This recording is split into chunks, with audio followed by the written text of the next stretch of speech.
বর্তমান যুগে সম্মানী ব্যক্তিদেরকে সম্মান করে না, যারা বিসমিল্লাহ বলতে পারে না, ইসলাম সম্বন্ধে ধারণা নাই, তাদেরকে জনগণ ভয়ে ভয়ে সম্মান করে। কথা কোন ঠিক কিনা? এটা কিয়ামতের পূর্ব লক্ষণ। বিশ্বনবী বললেন, কিয়ামতের পূর্বে জালিমদেরকে দেখলে, পাপাচারীদেরকে দেখলে, স্বৈরাচারীদেরকে দেখলে জনগণ ভয়ে ভয়ে সালাম দিবার বলে, আসেন আমার বাড়িতে আপনার দাওয়াত, আমার মেয়ের বিয়েতে দাওয়াত, ছেলের বিয়েতে দাওয়াত। কিন্তু মুসলমান ইমানদার ওই জায়গায় আলেমদের স্থান হয় না। কথা বলেন ঠিক কিনা? কারণ সম্মানে ব্যক্তির সম্মান কমে যাবে। নির্দোষ মানুষেরা জেলখানার ভিতরে থাকবে, আর দোষী মানুষেরা জেলখানার বাহিরে ঘুরে ঘুরে ডাকাতি করবে, সন্ত্রাসী করবে। কথা বলেন ঠিক কিনা?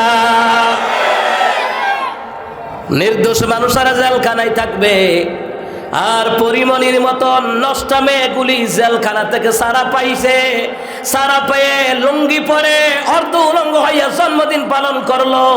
মনে হয় জেলখানা থেকে তো তার মুক্তি হয় নাই, মনে হয় পতিতাগিরি করার, আকাম কুকাম করার লাইসেন্স পেয়েছে। লক্ষণ দেখে মনে বোঝা যায়।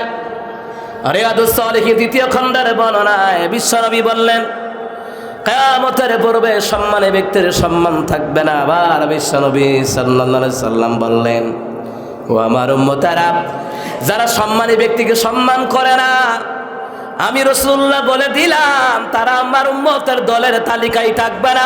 সম্মানী ব্যক্তিকে সম্মান দেওয়ার কথা বলেছেন মুহাম্মদ সাল্লাল্লাহু আলাইহি ওয়াসাল্লাম।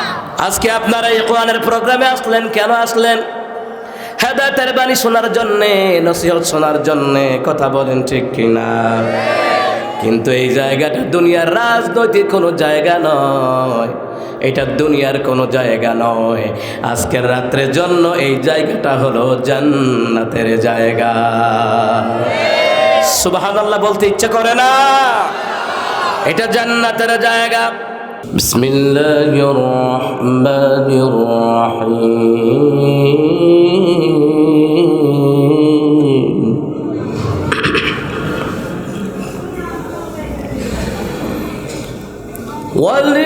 ওয়ালিল্লাহি মুলকুস সামাওয়াতি ওয়াল আরদি ওয়াল্লাহু আলা কুল্লি শাইইন কাদির।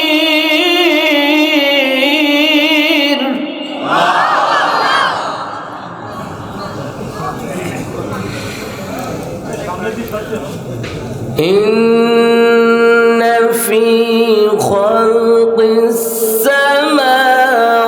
السماوات والأرض واختلاف الليل والنهار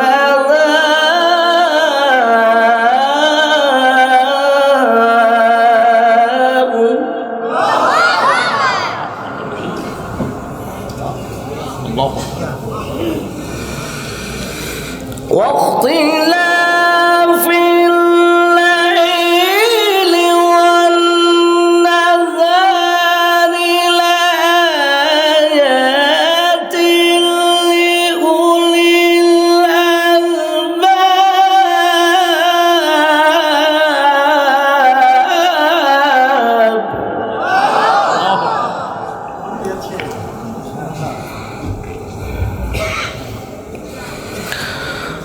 الذين يذكرون الله قياما وقعودا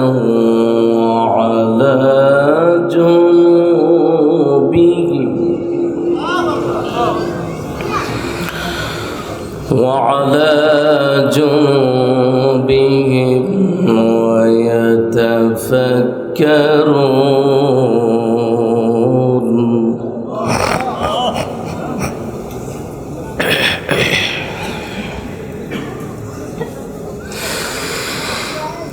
الذين يذكرون الله قياما وقعودا وعلى جنوبهم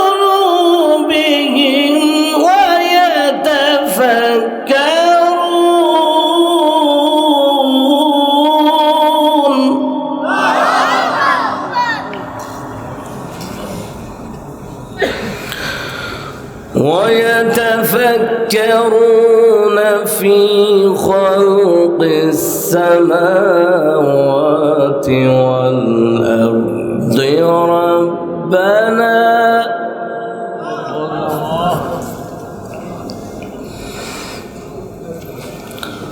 ربنا ما خلقت هذا باطلا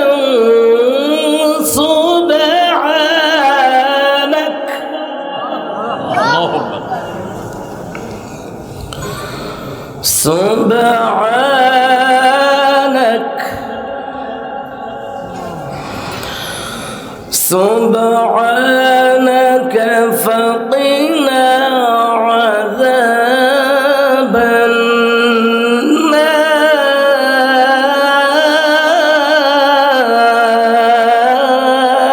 النار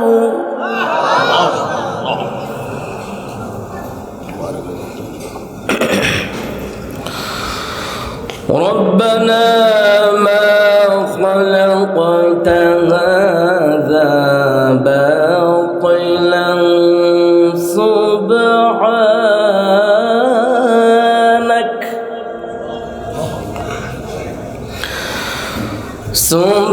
سبحانك فقنا عذاب النار صدق الله العظيم.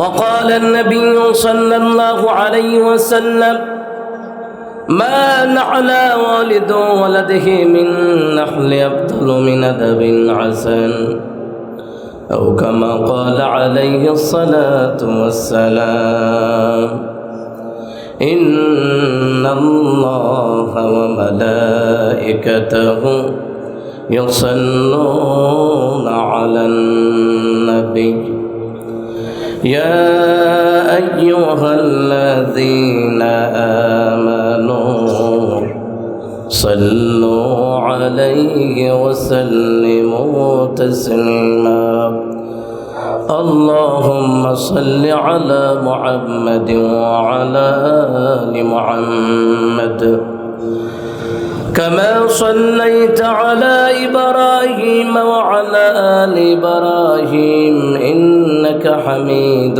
مجيد اللهم بارك على محمد وعلى آل محمد كما باركت على إبراهيم وعلى آل إبراهيم إنك حميد مجيد بلغ العلا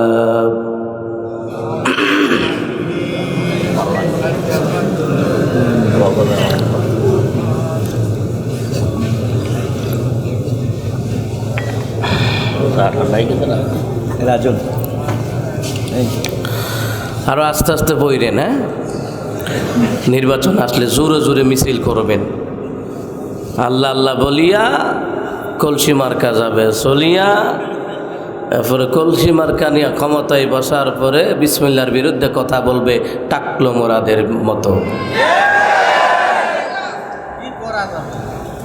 হইয়া আপনারা ঠিক কইলেও ঠিক হইবে, না কইলেও ঠিক হইবে, বুঝছেন? এটা আপনাদের যে আওয়াজ দেওয়া যাইতে আছে, আপনারা তো আমার সাইয়া দুর্বল হইয়া গেলেন। মুই তো ঢাকাতন জার্নি করতে করতে ফরিদপুর থেকে এই পর্যন্ত আইছি, মোর তো গলার মোটামুটি প্রেশার দিতে আছে, আপনারা তো লো প্রেশারও দিতে আছেন না। এই কণ্ঠ দিয়েছেন কে? জবান দিয়েছেন কে? একটু জবান খুলে পড়ুন বালাগাল আলা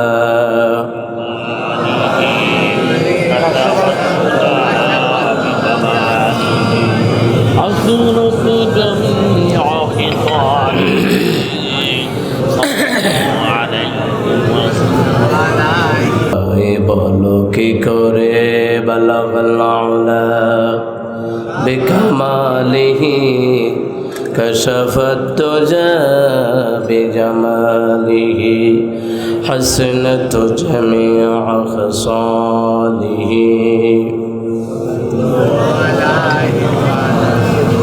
لا إله جود لا إله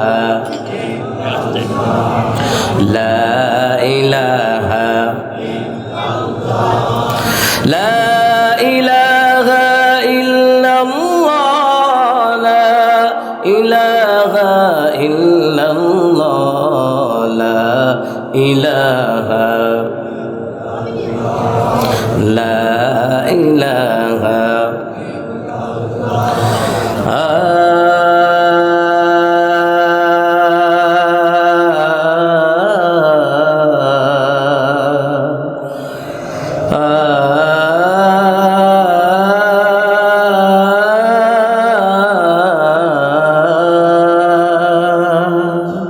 तूने सजाया सात आसमां चाँद सूरज तारा तेरी रहमत के दरिया में नहीं कोई किनारा तूने बख्शे मेरे दिल में तूने बख्शे मेरे दिल में इश्क को अतुल मतीन आए मेरे मालिक आए मेरे खालिक तो है रहमान और रहीम आए मेरे मालिक आए मेरे खालिक तो है रहमान और रहीम ला इलाहा इल्लल्लाह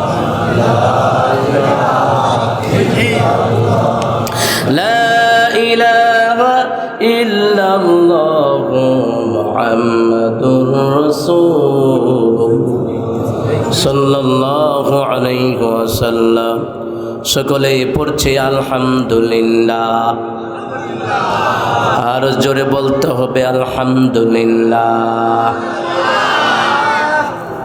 ঐতিহ্যবাহী চুয়াডাঙ্গা জেলা বেলগাছি সদর উপজেলা আসিরউদ্দিন ইসলামিয়া মাদ্রাসা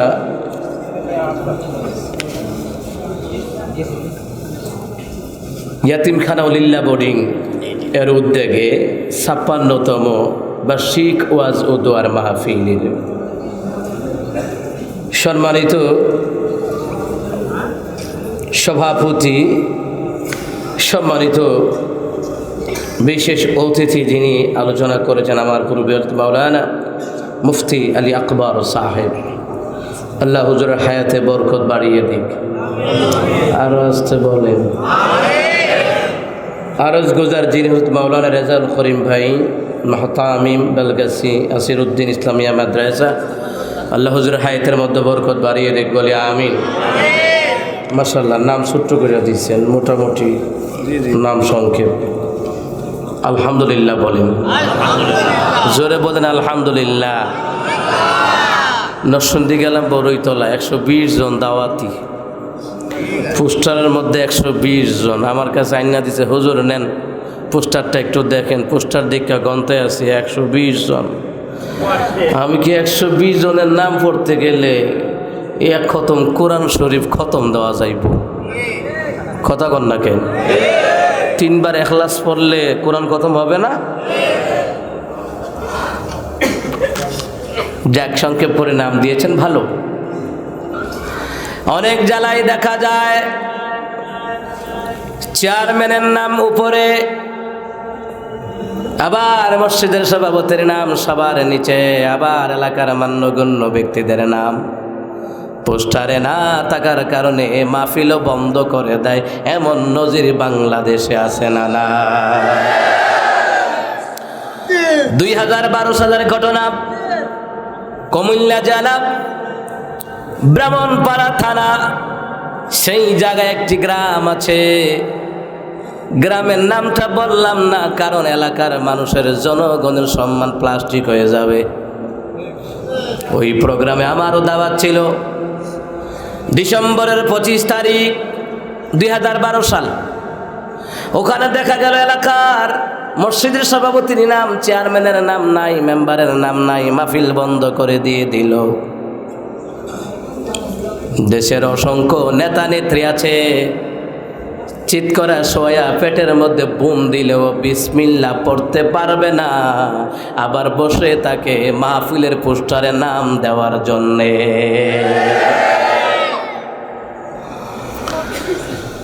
মহতারাম হাজিরিন, বড় ভালো লেগেছে আপনাদের পরিবেশ, আপনাদের পোস্টার ব্যানার বড় ভালো লাগলো, নাম সংক্ষেপ।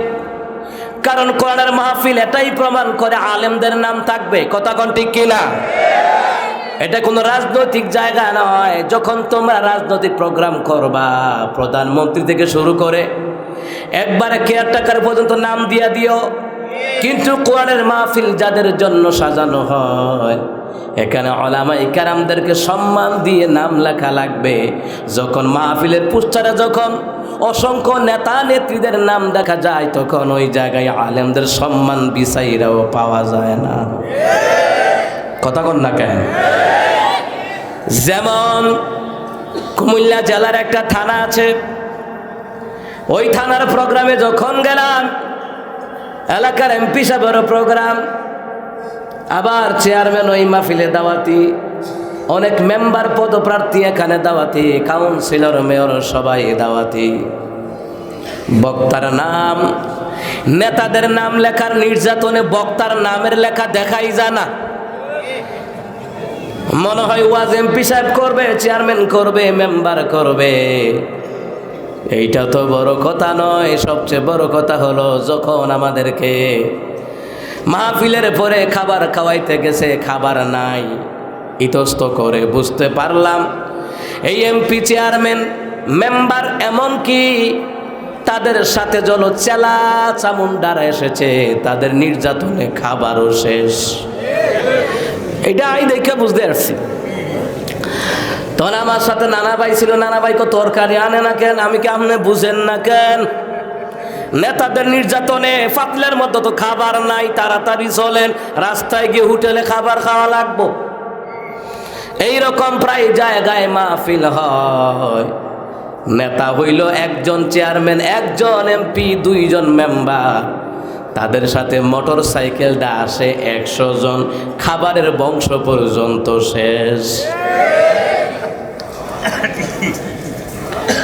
এই কথাটা বলার কারণ হলো বর্তমান যুগে সম্মানী ব্যক্তিদেরকে সম্মান করে না, যারা বিসমিল্লাহ বলতে পারে না, ইসলাম সম্বন্ধে ধারণা নাই, তাদেরকে জনগণ ভয়ে ভয়ে সম্মান করে, কথা কোন ঠিক কিনা? এটা কিয়ামতের পূর্ব লক্ষণ। বিশ্বনবী বললেন, কিয়ামতের পূর্বে জালিমদেরকে দেখলে, পাপাচারীদেরকে দেখলে, স্বৈরাচারীদেরকে দেখলে জনগণ ভয়ে ভয়ে সালাম দিবার বলে, আসেন আমার বাড়িতে আপনার দাওয়াত, আমার মেয়ের বিয়েতে দাওয়াত, ছেলের বিয়েতে দাওয়াত। কিন্তু মুসলমান ইমানদার ওই জায়গায় আলেমদের স্থান হয় না, কথা বলেন ঠিক কিনা? কারণ সম্মানে ব্যক্তির সম্মান কমে যাবে। নির্দোষ মানুষেরা জেলখানার ভিতরে থাকবে, আর দোষী মানুষেরা জেলখানার বাহিরে ঘুরে ঘুরে ডাকাতি করবে, সন্ত্রাসী করবে, কথা বলেন ঠিক কিনা? নির্দোষ মানুষেরা জেলখানায় থাকবে, আর পরিমণির মতন নষ্ট মেয়েগুলি জেলখানা থেকে সারা পাইছে, সারা পেয়ে লুঙ্গি পরে অর্ধ উলঙ্গ হইয়া জন্মদিন পালন করলো। মনে হয় জেলখানা থেকে তো তার মুক্তি হয় নাই, মনে হয় পতিতাগিরি করার, আকাম কুকাম করার লাইসেন্স পেয়েছে। লক্ষণ দেখে মনে বোঝা যায়। রিয়াদুস সালিহিন 2য় খণ্ডের বর্ণনায় বিশ্বনবী বললেন, কিয়ামতের পূর্বে সম্মানী ব্যক্তির সম্মান থাকবে না। আবার বিশ্বনবী সাল্লাল্লাহু আলাইহি সাল্লাম বললেন, ও আমার উম্মতেরা, যারা সম্মানী ব্যক্তিকে সম্মান করে না, আমি রাসূলুল্লাহ বলে দিলাম তারা আমার উম্মতের দলের তালিকায় থাকবে না। সম্মানী ব্যক্তিকে সম্মান দেওয়ার কথা বলেছেন মুহাম্মদ সাল্লাল্লাহু আলাইহি ওয়াসাল্লাম। আজকে আপনারা এই কোরআনের প্রোগ্রামে আসলেন, কেন আসলেন? হেদায়েতের বাণী শোনার জন্যে, নসিহত শোনার জন্যে, কথা বলেন ঠিক কিনা? কিন্তু এই জায়গাটা দুনিয়ার রাজনৈতিক কোনো জায়গা নয়। এটা দুনিয়ার কোনো জায়গা নয়।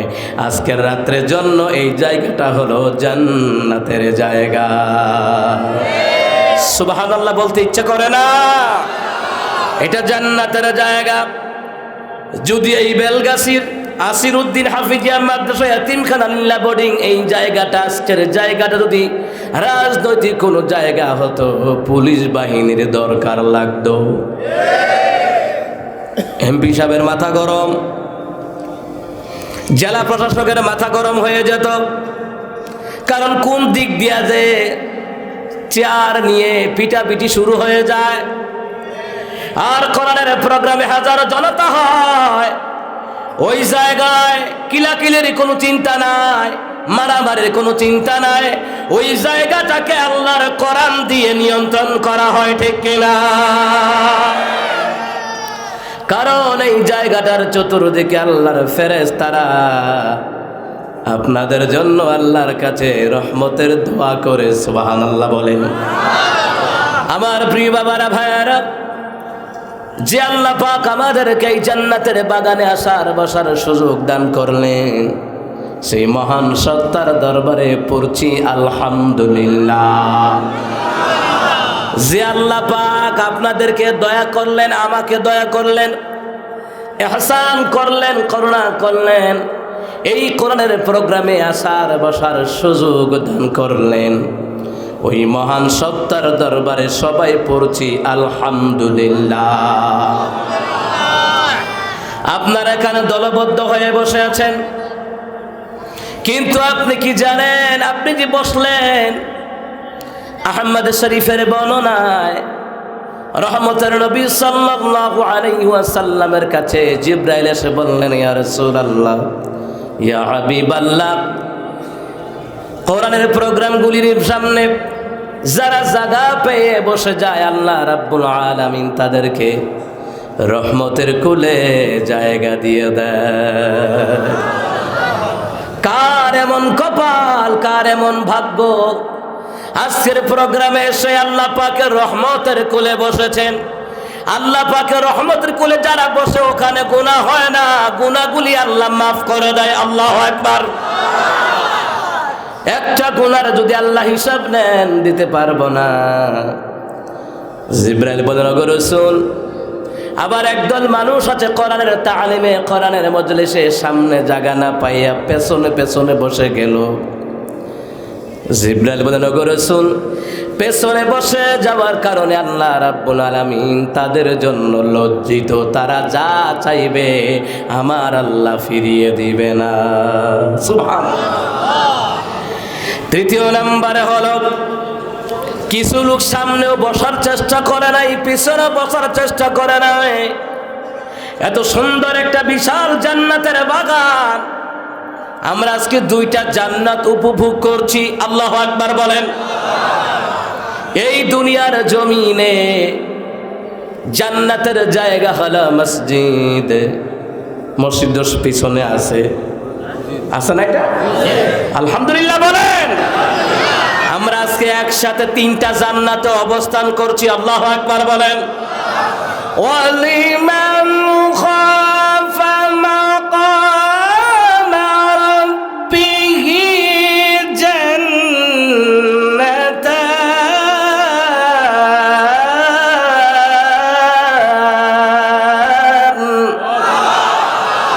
আল্লাহ তাআলা বললেন, যেই বান্দা বান্দির অন্তরে এই ভয় আছে, কিয়ামতের ময়দানে আল্লাহর সামনে দাঁড়াইয়া জবাব দেওয়া লাগবে। নামাজ না পড়লে দাঁড়ায় জবাব দেওয়া লাগবে, দুর্নীতি করলে জবাব দেওয়া লাগবে, আলেমদের সম্মান না করলে জবাব দেওয়া লাগবে, মুসলমান নরনারীর হক আদায় না করলে জবাব দেওয়া লাগবে। ও মুসলমান ইমানদার, নবীর সুন্নত তরিকায় জীবন যাপন না করলে জবাব দেওয়া লাগবে। ওই ভয় অন্তরে জাগ্রত রাখিয়া যে বান্দা বান্দিগুলি আল্লাহকে সেজদা দেয়, আল্লাহ পাক তাদের জন্য দুইটা জান্নাত রেখে দিলেন। সুবহানাল্লাহ। জান্নাত কয়টা? জোরে আওয়াজ দিয়ে বলেন, কয়টা? দুইটা। তাফসীরে আবু বকর যাকারিয়া ওই তাফসীর গ্রন্থের মধ্যে মুফাসসিরিন কেরাম লেখেন, বিশ্বনবী হাদিসের বর্ণনা দিয়ে লেখেন, এক একটা জান্নাত হবে পৃথিবীর 10 গুণ পরিমাণ। জান্নাত পাওয়ার সহজ পথ সে তো শহীদি মরণ। জান্নাত পাওয়ার সহজ পথ সে তো শহীদি মরণ। শহীদি হলে খোদার রাহে, শহীদি হলে খোদার রাহে, তবে জান্নাত পাবে তুমি। মায়া ঘেরা রঙিন পৃথিবী নয় তো সুখের খনি। জান্নাতে চির সুখেরই ঘর, জান্নাতে চির সুখেরই ঘর, যদি জানতে ওগো তুমি। মায়া ঘেরা রঙিন পৃথিবী নয় তো সুখের খনি। সুবহানাল্লাহ বলেন। এই পৃথিবীর জমিন সুখের জায়গা নয়, সুখের জায়গা হলো জান্নাত। তবে এই পৃথিবীর জমিনে 1 নাম্বার জান্নাত হলো আল্লাহর ঘর, মসজিদ। আল্লাহু আকবার। দ্বিতীয় জান্নাত হলো নবীর ঘর, মাদ্রাসা। সুবহানাল্লাহ বলেন। তৃতীয় জান্নাত হলো এই মাহফিলের প্রোগ্রামটা। 3 নাম্বার জান্নাত। সুবহানাল্লাহ বলেন। মুসলমান ইমানদার এক একটা জান্নাত হবে বলছিলাম পৃথিবীর 10 গুণ পরিমাণ। এই কথা যখন মুসা কালিমুল্লাহর উপরে তাওরাত গ্রন্থ যখন নাজিল করা হয়েছিল, আপনি কি জানেন কোরআনুল কারীমের মতন আয়াত কিন্তু তাওরাতেও ছিল, জবরও ছিল, ইনজিলেও ছিল। কিন্তু আমরা অনেকেই জানি না। কোরআনিক সায়েন্স গবেষণা করে জানা যায় আমাদের কোরআনুল কারীমের মধ্যে 114টা সূরা রয়েছে। তাওরাতের মধ্যে সূরা ছিল 1000 সূরা, জবুরের মধ্যে 1000 সূরা ছিল, ইনজিলের মধ্যে 1000 সূরা ছিল। কিন্তু আমাদের কোরআনুল কারীমের ভিতরে সবচাইতে বড় সূরা, ওই সূরার নাম কি সবাই বলেন? সূরা আল বাকারা। সূরা আল 80 আয়াত পর্যন্ত, এটা সবচেয়ে বড় সূরা। এটা বড় হওয়ার কারণ হলো বাকারা মানে হলো গাবি। গাবি কি করে একের পর এক বাচ্চা দেয়। সুবহানাল্লাহ বলেন। এইটার ব্যাপারে অনেক তাফসীর গ্রন্থে আলোচনা রয়েছে, আমি ওই দিকে যাব না, বুঝাবার জন্য বলছি। তাওরাত জবুরের মধ্যে, ইনজিলের মধ্যে সূরা ছিল, কিন্তু সূরার সংখ্যা 1000 করে সূরা ছিল। তবে সব চাইতে বড় সূরার আয়াত ছিল 1000 করে আয়াত। সুবহানাল্লাহ বলেন। আল্লাহ তাআলা বলেন, ওগো রাসূল, ইব্রাহিম খলিল দোয়া করলেন। আয়াত মানে কি? আল্লাহর বিধিবিধান। আয়াত মানে হলো আল্লাহর আদেশ, আয়াত মানে হলো আল্লাহর নিষেধ। সুবহানাল্লাহ বলেন। ইব্রাহিম খলিল দোয়া করলেন, আল্লাহ তাআলা এমন একজন পয়গম্বর দুনিয়ার জমিনে আপনি পাঠায়া দিবেন, যিনি পদবী নেওয়ার পরে ক্ষমতা নিয়ে বসে থাকবে না, টাকলো মুরাদের মতন বসে থাকবে না। এমন একজন নবী পাঠান, যিনি আপনার আয়াতগুলি তিলাওয়াত করে করে মানুষের সামনে প্রচার করবে। আল্লাহু আকবার। টাকলো মুরাদের নাম দিয়েছে তথ্য প্রতিমন্ত্রী, আমি ওইটার নাম দিয়েছি তথ্য প্রতিবন্ধী মন্ত্রী। কথা কন ঠিক কিনা? ও যদি প্রতিবন্ধী না হতো, ইসলামকে নিয়ে বান্দরামি করতো না। কথা বলেন ঠিক কিনা? সংবিধান থেকে বিসমিল্লাহর দরকার নাই, এই কথা বলতে পারতো। আরে মুসলমান ইমানদারেরা, আজকে নির্দোষ আলেমরা জেলখানায় থাকার কারণে টাকলু মুরাদের মতো অসংখ্য নাস্তিক নেতারা ইসলামের বিরুদ্ধে কথা বলার সাহস পায়। ও প্রিয় মুসলমান ইমানদার, হাজারো নাস্তিক যদি ঐক্যবদ্ধ হয়ে যায়, হাজারো কাফের বেঈমান যদি ঐক্যবদ্ধ হয়ে যায়, আমরা মুসলমান উলামায়ে কেরামের পক্ষে থাকব, সাহাবীরা যেমনি ভাবে নবীর পক্ষে থেকেছে, আমরা জনগণ ঈমান যদি বিন্দু মাত্র থাকে আলেমদের পক্ষে থাকব। জীবন যায় যাবে, কিন্তু আল্লাহর প্রেমে নবীর প্রেমে জীবনটা কুরবান দিয়ে দিব। প্রিয় মুসলমান ইমানদারেরা, আল্লাহর কাছে দোয়া করলেন ইব্রাহিম খলিল কত সুন্দর করে। আমাদের জাতির পিতা ইব্রাহিম খলিল, সুবহানাল্লাহ বলে। আমাদের আব্বা জান, আমাদের আদি পিতা আদম আলাইহিস সালাম, জাতির পিতা ইব্রাহিম খলিল। ওই ইব্রাহিম খলিল আমাদের বাবা। বাবা যেহেতু জিকির করেছে আল্লাহর, আমরা জিকির করব কার?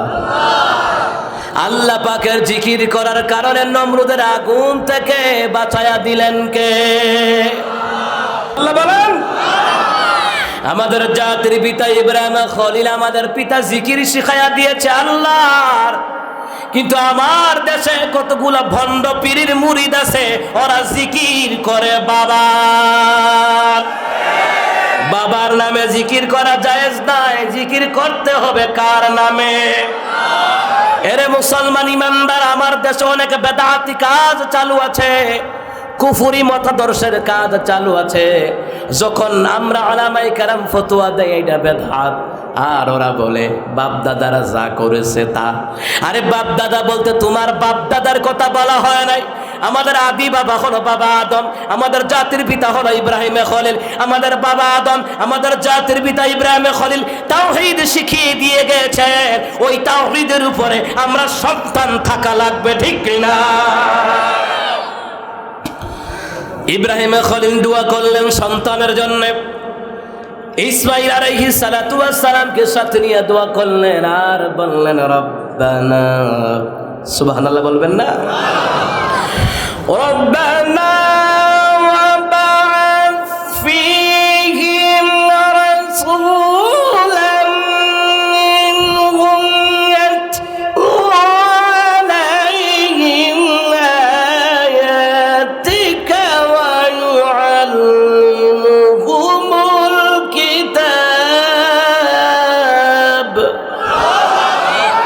ইব্রাহিম খলিল বলেন আল্লাহ তাআলা এমন একজন রাসূল পাঠান, এমন একজন পয়গম্বর পাঠান আমাদের মধ্য থেকে, কিংবা তাদের মধ্য থেকে একজন নবী, একজন পয়গম্বর, একজন রাসূল পাঠান, যিনি রাসূলের রিসালাতের দায়িত্ব পাওয়ার পরে পদবি নিয়ে ক্ষমতায় বসে থাকবে না, যার কাজ হবে ইয়াতলু আলাইহিম আয়াতিক, আপনার আয়াতগুলি তিলাওয়াত করে করে শোনাবে। কোনটা হারাম, কোনটা হালাল, কোনটা জান্নাতের রাস্তা, কোনটা জাহান্নামের রাস্তা, কোনটা তাওহীদের কথা, কোনটা তাওহীদের বাণী, আর কোনটা তাগুদের বাণী। আল্লাহ তাআলা এমন একজন পয়গম্বর পাঠান, আয়াতগুলি তেলাওয়াত করে করে শোনাবে। ইয়াতলু আলাইহিম আয়াতিকা ওয়া ইউআল্লিমুহুমুল কিতাব ويعلمهم الكتاب والحكمة ويزكيهم। ও আল্লাহ মানুষদেরকে ইলম শিক্ষা দেবে, জ্ঞান বিজ্ঞান শিক্ষা দেবে। ও আল্লাহ এমন হিকমা শিক্ষা দেবে, যেই শিক্ষার কারণে, যেই ইলমের কারণে মানুষের অন্তরগুলা পরিশুদ্ধ হয়ে যাবে। সুবহানাল্লাহ বলেন। এমন একজন রসুল পাঠান যার কথা শুনলে মানুষের ঈমান পরিশুদ্ধ হয়ে যাবে, মানুষের অন্তর পরিশুদ্ধ হয়ে যাবে, ঈমান বৃদ্ধি হয়ে যাবে। ও আল্লাহ এমন একজন রসুল পাঠান যার কথাগুলি শুনে মানুষগুলি জাহান্নামের রাস্তা থেকে ফিরে এসে জান্নাতের রাস্তায় আসবে, এমন একজন নবী পাঠায়া দেন। আল্লাহু আকবার। শুধু আমার নবীর কাছে আয়াত এসেছে, কোরআন এসেছে তা নয়, অন্যান্য নবীর কাছে আয়াত এসেছিল। বলছিলাম মুসা কালিমুল্লাহর কথা। তাওরাতের মধ্যে মুসা কালিমুল্লাহ পড়লেন, তিনি যখন শুনলেন, তিনি যখন পড়লেন, আর যখন তিনি পড়তে লাগলেন, আল্লাহ বলেন আমাকে ভয় করে যারা ইবাদত করবে, আমি আল্লাহকে সাজদা দেবে, আমি আল্লাহর হুকুমগুলি মানবে, শিরক বেদাত কুফর থেকে ফিরে আসবে, আমি আল্লাহ তাদের জন্য 2টা জান্নাত রাখলাম। এক একটা জান্নাত হবে পৃথিবীর 10 গুণ পরিমাণ। মুসা কালিমুল্লাহ এই কথাটা পেয়ে আল্লাহকে বলেন, আল্লাহ একটা জান্নাত পৃথিবীর 10 গুণ পরিমাণ হয় কেমনে, আমার বুঝায়া দেন। কারণ মুসা কালিমুল্লাহ হলো রাগী পয়গম্বর, আল্লাহর কাছে যা বলে আল্লাহ দিতে বাধ্য হয়। সুবহানাল্লাহ বলেন। কারণ হলো আমি এখানে আপনাদেরকে বুঝাই,